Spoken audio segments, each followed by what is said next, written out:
My affair turned my husband into a robot. Hello Reddit eyes plus here. We've been married for 9 years. That's nearly a decade of memories, of growing together, of being each other's rock, or so I thought. But I shattered it all 3 years ago. Right before the pandemic changed the world, I had an affair. With a coworker. Let me back up a little. My husband worked in consulting at the time. He traveled constantly, often gone for weeks, sometimes months.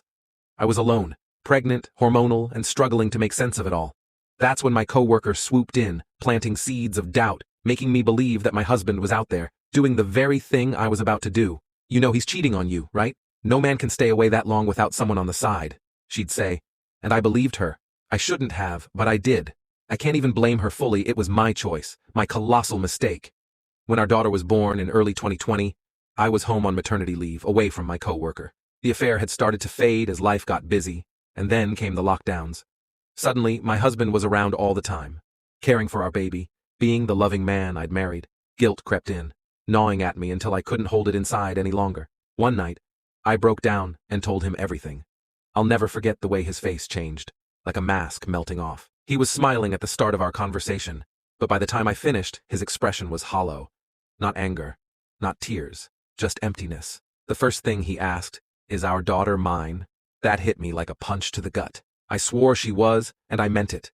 But he wanted a paternity test, just to be sure. I agreed. He didn't storm off, didn't yell. He just stood up and went to sleep in our daughter's room. I tried giving him space, but the silence was deafening. I blocked my coworker, quit my job, and threw myself into trying to fix our marriage. I wanted him to know I was serious about rebuilding, that I wasn't taking his forgiveness for granted. But his reaction? Cold. Robotic. He said he didn't plan on leaving me, that we were fine, that I was the only person he'd ever loved. But his words were hollow, like someone reading a script. He didn't touch me. He wouldn't sleep in the same bed. No more goodnight kisses or the late-night calls we used to share when he was away. I hoped time would heal him. I waited. I tried being the best wife I could, cooking, dressing up, being affectionate, but nothing worked. He never smiled at me the way he used to. Our connection was severed. A year ago, I finally asked him what was going on. He agreed to start sleeping in our bed again. I thought that was a win, but that was when I noticed something even worse. His indifference. We'd have sex, but it was empty. He wouldn't touch me or kiss me. It was like I was sharing a bed with a mannequin. He never initiated, and sometimes he didn't even finish. Each time I felt like I was forcing him, like I was doing something dirty and wrong, and it crushed me. The breaking point came on a Saturday night.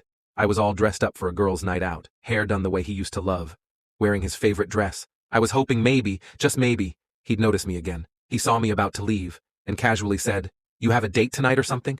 It was a slap in the face. After everything, he still thought I'd cheat again. My heart sank, and in my frustration, I blew up. His response?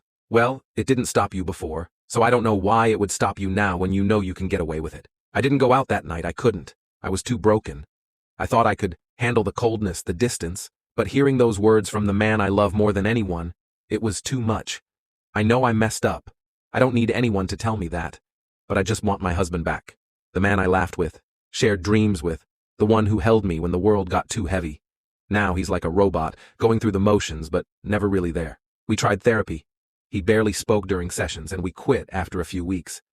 I'm in therapy now, trying to sort myself out, trying to make sense of how I can fix this, if it can be fixed. I'm not giving up. I don't want a divorce. I know I don't deserve a second chance, but I'm still holding on to the hope that we can find a way back to each other. He's a great father, and before all this, he was the best partner I could have asked for. But right now, it's like I'm living with a stranger I hurt beyond repair.